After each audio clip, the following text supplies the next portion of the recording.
Welcome back to Ripke Studio Guest Musician Feature. Once again, we are flipping the script, and shooting from the hip.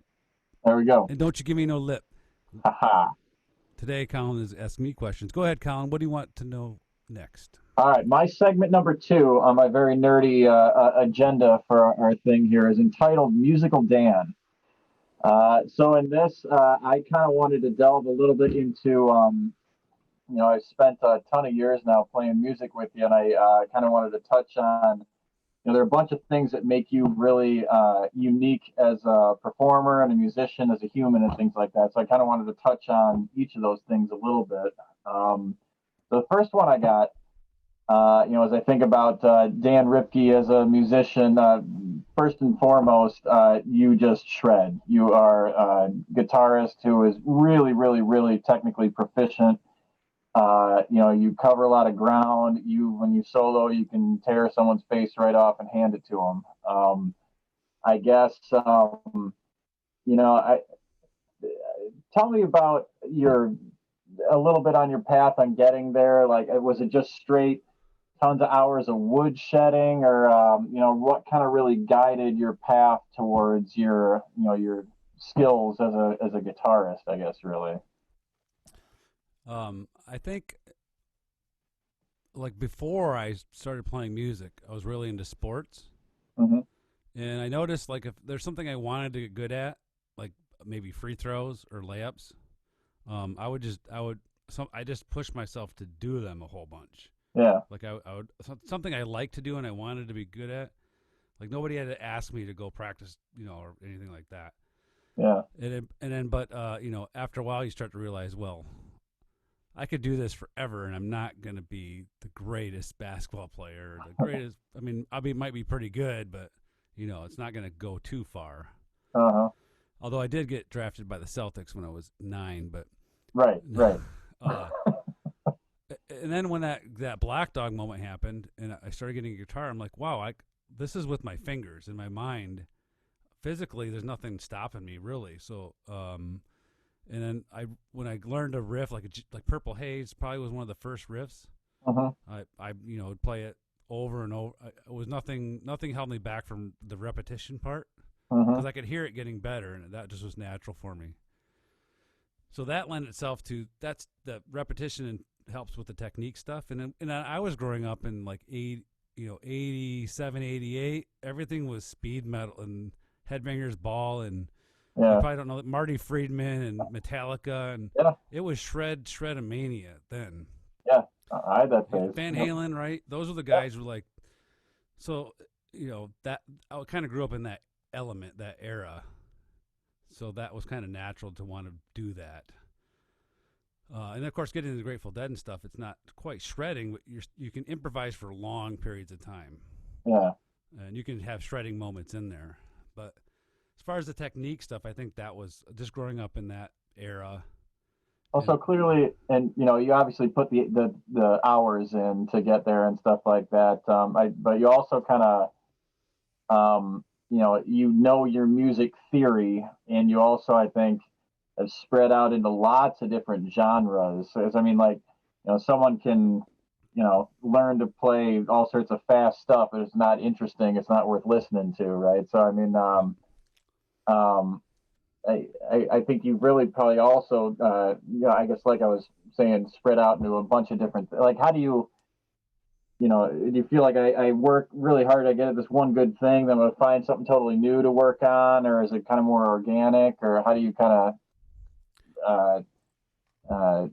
build your, oh God, I'm just stumbled over my words. But I know what you're saying.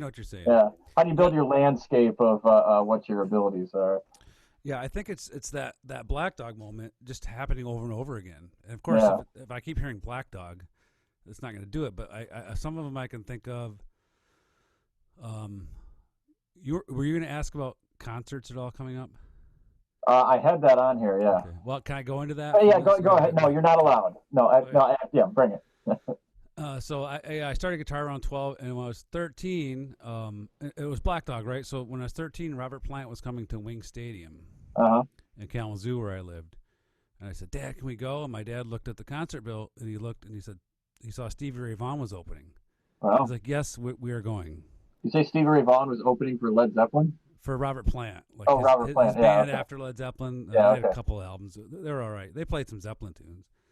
That's a pretty good bill. So my dad called my uncle, and my uncle's like, Stevie Ray Vaughan, yeah, I'm there. So my dad and my uncle and I, my uncle's same way, like loves music, stereo equipment, you know. Yeah. So my first experience of live music is walking into Wing Stadium and hearing Stevie Ray Vaughan like at, loud. Yeah. It's a hockey arena, right? Yeah. And I kind of forgot about Robert Plant after that. Yeah. Like I was like, holy cow, seeing Stevie Ray live. And then my dad he must have noticed something about how much I was getting into it. So if Clapton came to town, we would go. Anytime something like that would happen, Santana, right?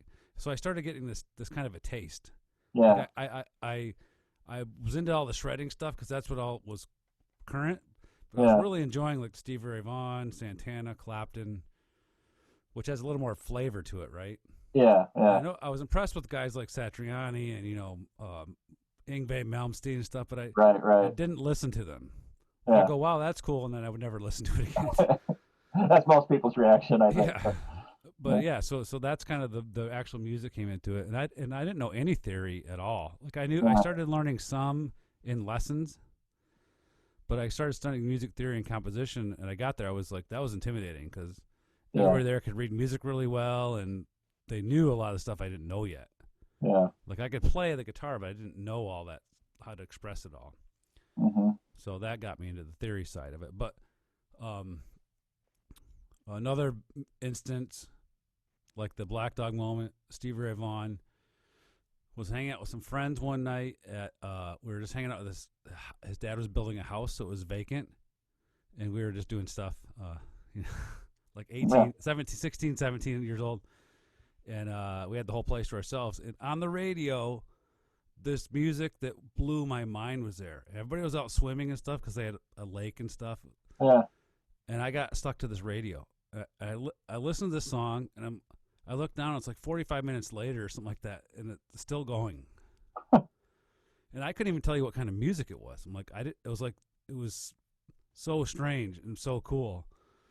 I got to stick around to hear what this song is, or what this piece is, instrumental, what this piece of music is, because I want to find out. I want to find out what it is. And it was Miles Davis' Bitches Brew album. Oh, right on. Playing on the college station. Yeah. So then who's on the album? John McLaughlin on guitar. Yep. All those guys. So that just put me in a whole nother direction. Mm-hmm. And then John McLaughlin got me into liking the Indian music because he did that with like Mahavishnu Orchestra, stuff like that. Oh, okay. And then you get into guys like Jean-Luc Ponty. You start discovering other musicians. You're like, damn, there's a whole bunch of really good players out there. So it's just a bunch of little moments like that just keep my curiosity, going. Yeah. Yeah. All right. Well, I'm going to transition to number 2 in my Musical Dan agenda item here. And this is personally the one that selfishly I am most interested in here, I think. So I want to ask about songwriting. So I think, particularly in Back 40, I think we were blessed with a lot of really good songwriting there. I think we came up with a lot of good stuff that we developed as a band. We made really interesting in lots of ways. I think what I've found in writing songs, there's, songs that are really cool and really interesting to listen to, and they're developed in a very cool way. And then there's another kind of song that's kind of like the singer-songwriter kind of song that, really you can do a great job on, but lots of other people can pick it up and play it too, and it's still a great song regardless of who's playing it, Mm-hmm. And I feel like you really shined in both of those categories, but what was more elusive to me is that really singer-songwriter category there. Somehow, when you write, it's extremely authentic. You draw on like your family history. You draw on things about things you see. You draw on hell things from the History Channel. Like I don't know. It's just somehow you have a real talent for and you make people feel things like when you write with those kind of songs too. Like your song, "My Life Didn't Suck." I mean, hell, you make my wife want to cry every time she hears that song there. So I guess I want to know more about your songwriting process and how do you approach stuff to make it interesting, but also grab people in and bring them kind of into your world in that way? That's I think of this whole interview, that's what I want to know the most of. I think. Okay. Yeah. Oh, well, thanks for the compliments. I will say, like, there was a period of time where I kind of that I don't know if I peaked at that ability, but I don't like. I've been trying to get back into it lately. And maybe it's just years of not doing it because I've been doing so much instrumental music, right? Yeah. That it just takes a while to get back into the flow of it. Yeah. But in those initial times, It's a muscle, right? It's like practice, like anything. Yeah, Like I feel like when I start writing, I get a lot, and then I don't do it, and then I can't write anything for a while. Yeah, you know? And then I started trying to write like with some colleagues some songs for Bedicia's thing.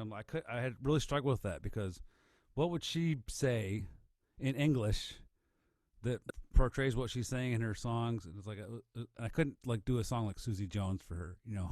Yeah. But part of it at that time was the fact that I had this band that I'm like, I can write, like if I write even a halfway decent song, this band's going to make it sound awesome. So why not write a really good song? And then at that time, I was really just drawing on influences like probably I didn't mention this guy, but in my really younger days, along with the Led Zeppelin and the heavy metal, I was into Bob Dylan. Yeah. So I really love the singer, like his really early albums where it's just guitar and him, right? Yeah. Even. And Woody Guthrie. That's my favorite Dylan. My favorite Dylan is his first album he ever did, where it was just him 18 years old with a guitar and a harmonica, and that's pretty much all there was, I think. Yeah. And of course, he has a lot of storytelling songs, stuff like that. Right. So that's kind of from it.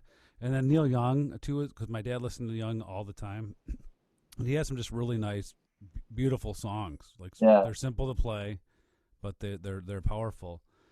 And then probably at that time, the biggest influence was Steve Earle. Yeah. Like Susie Jones was his Carrie Brown song. I just kind of twisted it. Yeah. So that was the influence. Like I take that and I always like to write about big influences on me, like my grandfather. Yeah. And those things like growing up. So I guess what came through at those was just how I felt about it. Yeah. I just had to get the lyrics, craft them well enough so they express what I really felt. In my life, that's kind of that trick, the hook, the swear. Yeah. That's part of it, but that's certainly not what makes that song great. I guess some folks have different processes. Like some folks will have an idea and they'll spend a ton of time really finely crafting that one idea. And then there are other folks, and I feel like you probably fall in this category more, where you'll just throw a ton of stuff at the wall, and then you get a few really great things out of that. Like the best things you've done, have you felt like you really dug in and crafted those, or did they kind of come quickly and naturally, or like how does that come to be? Yeah, I would say they like the original idea. Like I had that idea, and I started getting some lyrics that were pretty close. That came pretty quick. So I might sit down and I'll write, and I might write a whole bunch of verses, and then I'll kind of develop the chord progressions as I'm singing it. Like what would fit how I'm singing this. So I find the chords, and once I do that, I can just play the chords and just try stuff. Yeah. So what comes first, the lyrics or the music for you? They kind of I would say the melody, but I'm singing some lyric. It might not be the final lyric, but the melody's there. Like something got me to sing that melody. Right. Then I find the chords, and then I kind of really craft the lyric. If I'm doing some of those tunes where I really got the lyrics, they weren't just first draft. I kind of just played it a bunch of times and kept tweaking here and tweaking there. Yeah. And some of them might even changed after we got them into the band situation. But yeah. And so there's a period of time where it was probably why I was better at it then than right now. Is I just was doing it a lot. Like I had files and files of songs. I had lots of songs I had written. Yeah. And, lots of bad ones, but like you got like if I wrote 500, like the back 40 got the 5. You know, that rose to the top, but there might be 495 other ones that we didn't do. Yeah, sometimes I go back to like Third Recon. Yeah. Storytelling, really. My other grandfather, just trying to find something to write about. Hitler, you goddamn son of a bee. Yeah, I remember at that time Ain't too. got nothing on me. I was having insomnia. Yeah. And we still had cable back then, so I'd watch History Channel at night. Yeah. And I'm like, I don't want to be unproductive, so I just write down just phrases and stuff that I heard in there. Like, oh, this would be cool for a song. Yeah. So I'm actually starting. I'm starting to do that more, and actually I've initiated a project to start doing it like next week. Yeah. Like I'm going to start collaborating with people and stuff like that on songwriting. So, all right, get that muscle built back up. Yeah. Do you I feel like you're pretty well read, and I think you delved into some poetry in your history as well and things like that. Do you feel like that contributes to your ability to get lyrics out and things like that? Yeah. The other thing I studied in college with music was literature, American Lit specifically. So yeah, so like a lot of so I read a lot, but in that genre. So, like the language and flow of Hemingway, Hunter S. Thompson, specifically, Mark Twain, Nelson Algren. Your mom will know that one. William Faulkner, which I didn't like him, and your mom was like, "You don't like him?" But he wasn't one of the ones, American Lit ones I liked. But the other guy, just hearing the language and the flow of language all the time. Yeah. And sometimes you write lyrics for a song. If you just read it and like, this is stupid. Yeah. Because it rhymes and it's like, but sometimes those are the best lyrics. Yeah, some of the best songs have the shortest, even repeated lines, and you don't say a whole lot, but it's about the way you say them, I guess. If right? you go like the Dylan side, I want to make this more poetic, and like then you're singing like nobody's going to listen to this. It's too many. It's just too much, Yeah. Yeah. So it's finding that balance is the thing. Yeah, lots of American Lit. Right on. Well, if you are doing collaborative songwriting stuff, I would love to do some more of that if we ever get an opportunity to do something like that.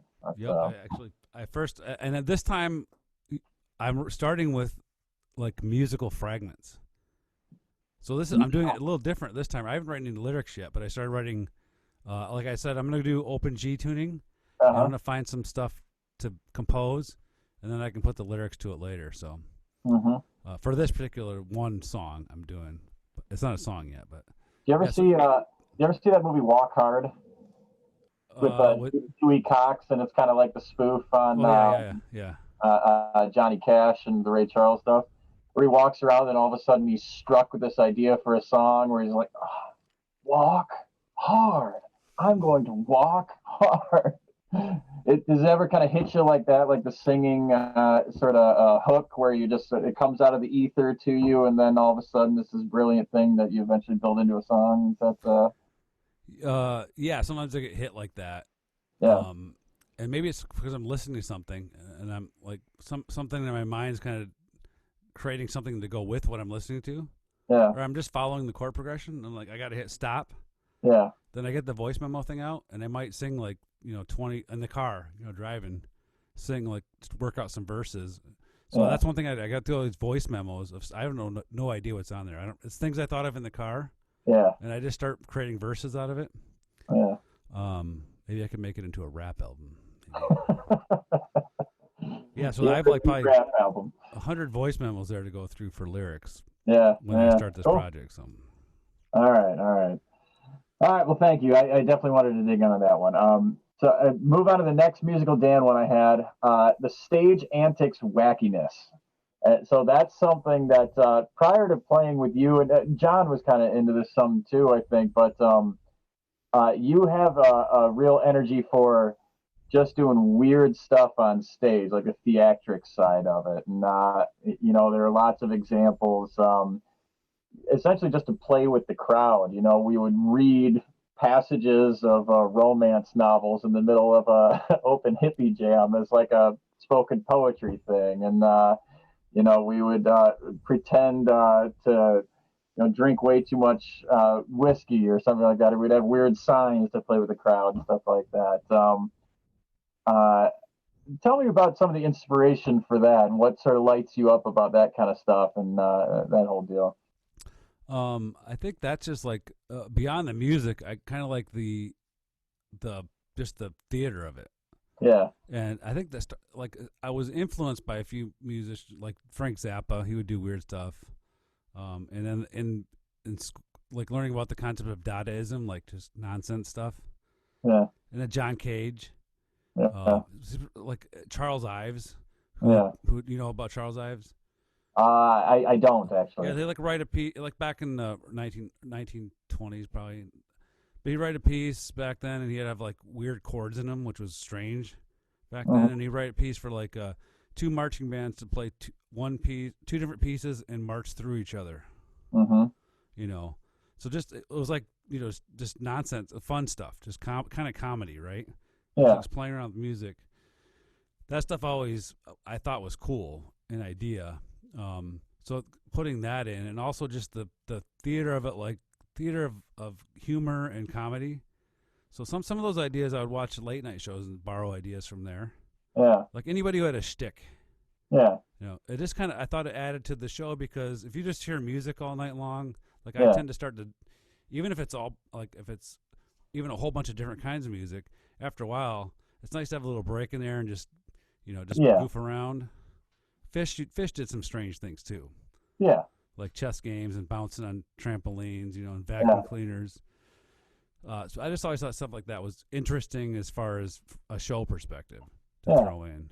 It's something they certainly don't teach you in music class when you're, and it's something that I never really even thought of about doing in live performances before I started playing with you guys and stuff like that.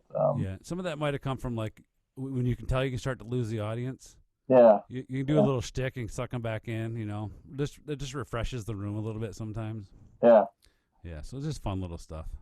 I just for folks who aren't already aware, I have to tell about the TC's thing that one time. So, we were playing the show at TC Speakeasy in Ipsy back in the day. And so we had worked out this whole thing. We practiced it and we worked it out with the bar staff ahead of time. We had a whole fifth of Jim Beam behind the bar that was filled with iced tea.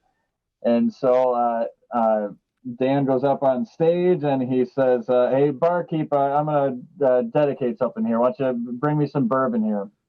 And so we fake pass the bourbon around. We all take a swig. We pretend to sort of winsip the bourbon and stuff. And then Dan chugs the whole damn fifth. And the entire crowd is like, oh, my God, what is he doing? That's insane. And then you pretend to just be like all down drunk. You had this like POS acoustic guitar. You like fake dropped and broke in front of the stage. The entire crowd was like, it's like they're witnessing an active train wreck. And so my favorite part of that, so that would have been hilarious at the end of that had we did the reveal to the crowd and been like, ha, we just fooled you. But that's not how Dan Ripke rolls. Dan Ripke instead, he doesn't tell anyone that's the case. And so like I always remember because like after the show my parents were pissed. they were at that show and they're like, the hell is Dan doing to the show? He screwed up the whole show.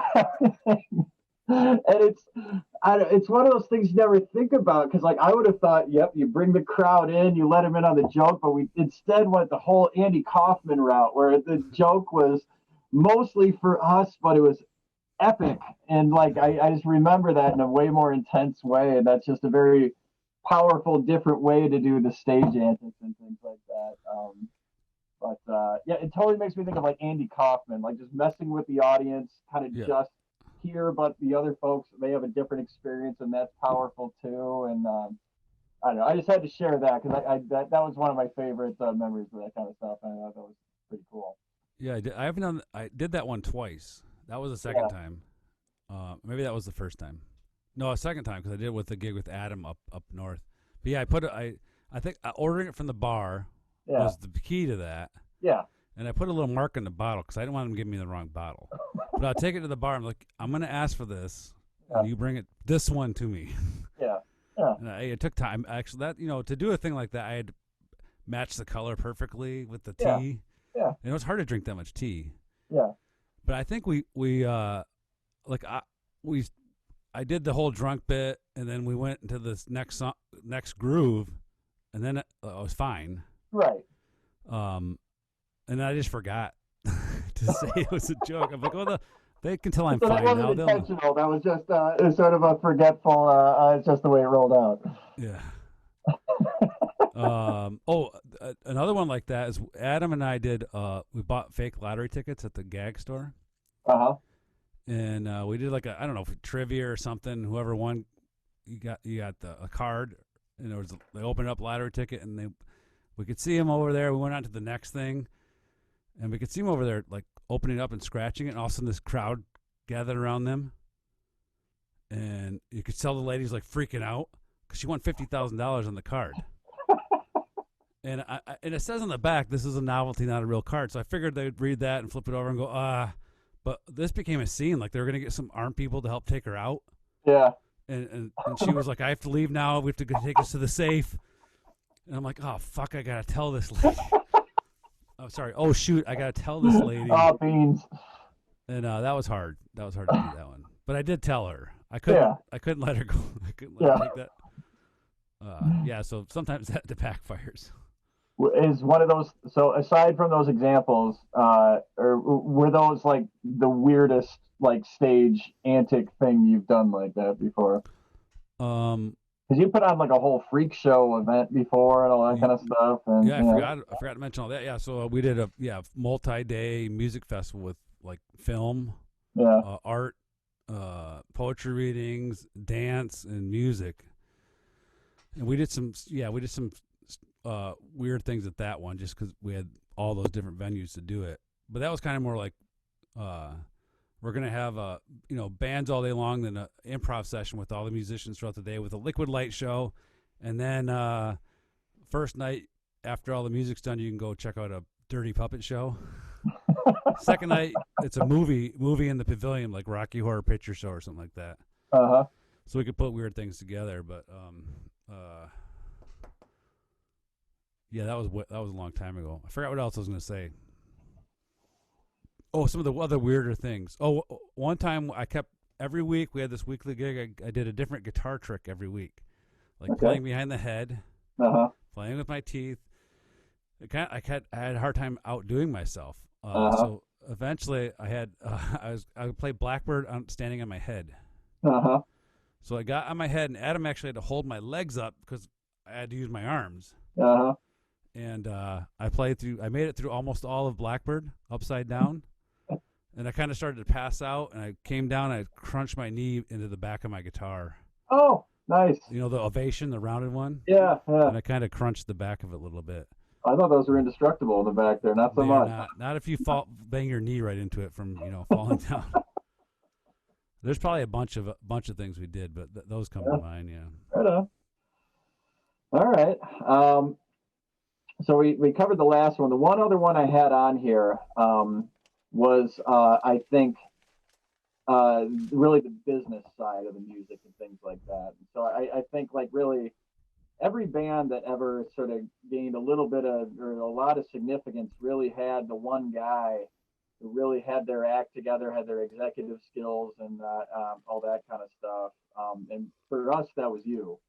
I think you really got us off the ground and was disciplined about booking and getting organizational information together. And aside from that, I mean, you've been a professional musician for however many years now, and you've done well. I guess I'm just curious to hear some of your thoughts on the business side of music and really making this art something feasible for your life and reality and things like that.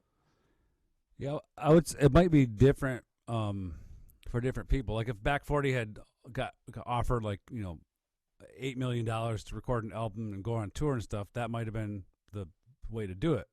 Yeah. But it's like just thinking of the everything I've learned as they're all skills. Like maybe I can, if I was in the building trades, I would be okay. Now I can frame a house. I can do concrete. I can do tile. I just kept learning new things. Yeah. So that, and then as I went going, plus, like I mentioned before, like doing 70 lessons a week, you can make a good living doing that, but you get burned out, right? Yeah. So diversifying and just learning new skills, you can keep it fresh. That's helped kind of keep the business side going. I can treat everything as like, well, I have all these skills. What can I do with these skills? All sorts of things, right? If I wanted to make just music for commercials, I could do that. Yeah. And that I'll get burned out on that too after a while. But so I dabble in all these things, and eventually you start getting good at something, and you can make some money out of it. But the business side is kind of it helped, like doing that festival in the beginning. Yeah. Because we all of a sudden were just kids putting on the festival, but we had to have a budget, and we had kind of by default, everybody had different jobs they were doing. I just took over like the accounting. Yeah. Because somebody had to do it. Those guys were doing other things, so I kind of was forced to learn like some of the business things, getting sponsors, and then doing being the business manager at the School for the Performing Arts helped, because I basically had to run all the business part of that of a music school, and that helped. But just as I've been going, just applying all those skills as far as the business side to whatever task I'm doing, like kids classes or this grant work for schools, music programs, or recording, whatever I'm doing, eventually trying to monetize it at some point, like a skill, like a building trade skill or something. Yeah.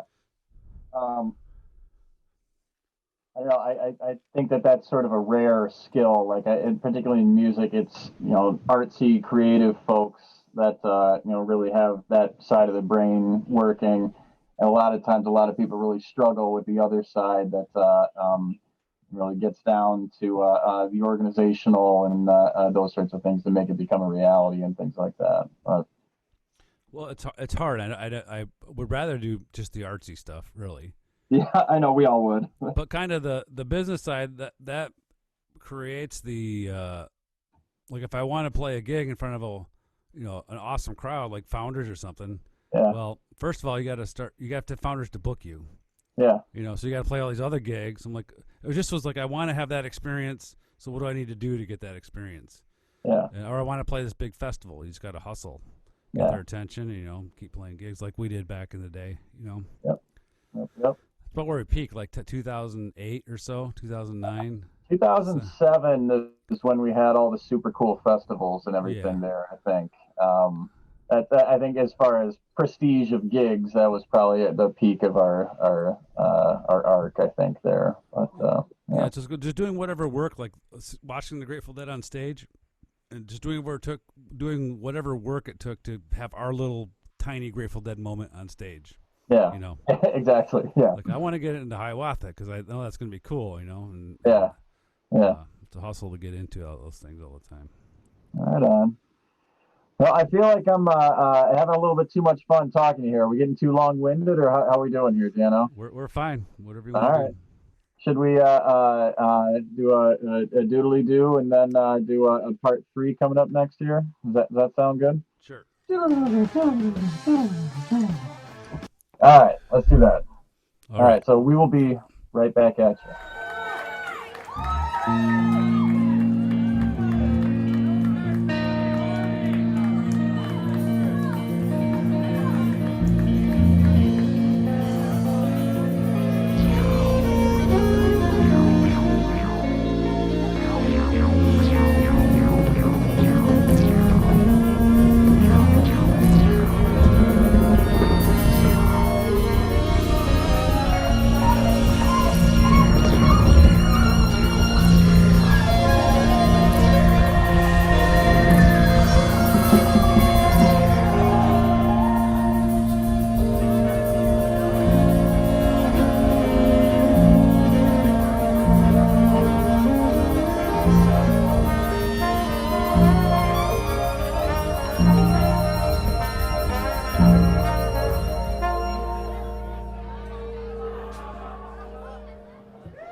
Calcutta to Cleveland.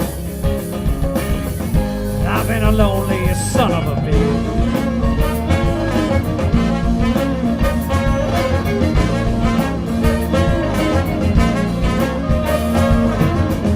I've been on about every highway, and I slept in many a ditch.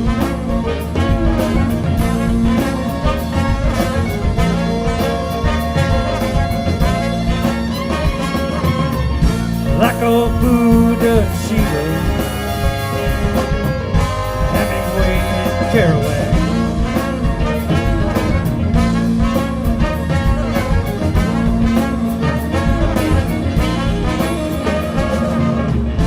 I've been on about every train,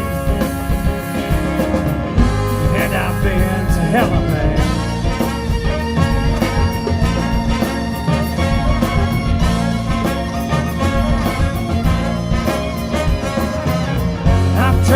Touch a master's hand